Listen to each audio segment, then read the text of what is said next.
Okay, सो welcome back. मैं Maqsood, teacher trainer and motivational speaker, आप सभी का रेहान कोचिंग सेंटर के ऑफिशियल चैनल पे स्वागत करता हूँ। आज के इस वीडियो में, आज के इस क्लास में हम लोग पढ़ेंगे अगेन नन हिंदी लेसन नंबर 10 खेमा। आज के इस वीडियो में सभी क्वेश्चन सब्जेक्टिव होंगे। तो शुरू करते हैं। पहला प्रश्न आपके स्क्रीन पर। खेमा द्वारा चप्पल की मांग करने पर कसारा ने बेरुखी क्यों दिखाई? खेमा द्वारा चप्पल की मांग करने पर कसारा ने बेरुखी क्यों दिखाई? तो इसका आंसर होगा, खेमा द्वारा चप्पल की मांग करने पर कसारा बेरुखी दिखाता है क्योंकि चप्पल खरीदने की बात पर गुस्सा आ जाता है।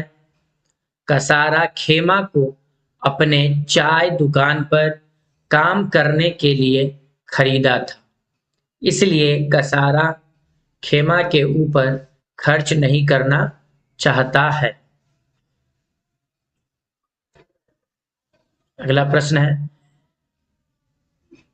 बहुत ही वीवीआई क्वेश्चन है। 2021 में पूछा गया, 2019 में, 2018 में और 2016 में भी।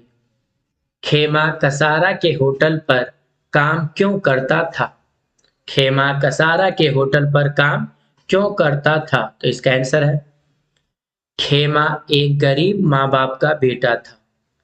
खेमा एक गरीब माँ बाप का बेटा था।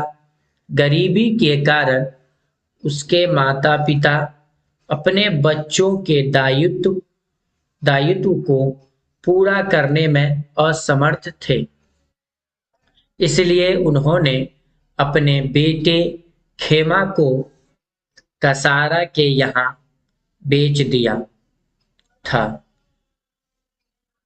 कसारा के यहाँ बेच दिया था। इस कारण से खेमा कसारा के होटल पर बाल श्रमिक के रूप में काम करता था।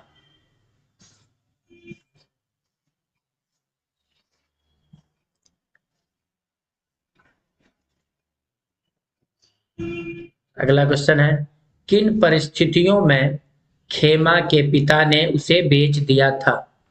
किन परिस्थितियों में खेमा के पिता ने उसे बेच दिया था? यह सवाल 2017 में पूछा हुआ। किन परिस्थितियों में खेमा के पिता ने उसे बेच दिया था? इसका आंसर है, खेमा के पिता की आर्थिक स्थिति दयनीय थी। खेमा के पिता की आर्थिक स्थिति दयनीय थी, मतलब बहुत बेकार थी, इसलिए वे अपने बच्चों के भरण पोषण करने में असमर्थ थे। अतः अपने अन्य बेटों की तरह खेमा को भरण पोषण के दायित्व से मुक्त होने के लिए बेच दिया था। अगला प्रश्न है, खेमा के द्वारा चप्पल की मांग करने पर कसारा ने क्या जवाब दिया? खेमा के द्वारा चप्पल की मांग करने पर कसारा ने क्या जवाब दिया? तो इसका आंसर है, खेमा के द्वारा चप्पल की मांग करने पर कसारा क्रोधित हो उठा और निर्ममतापूर्वक कहा, अभी रख दूंगा चप्पलें सिर पर, चल अपना काम कर, बड़ा आया चप्पलें पहनने वाला।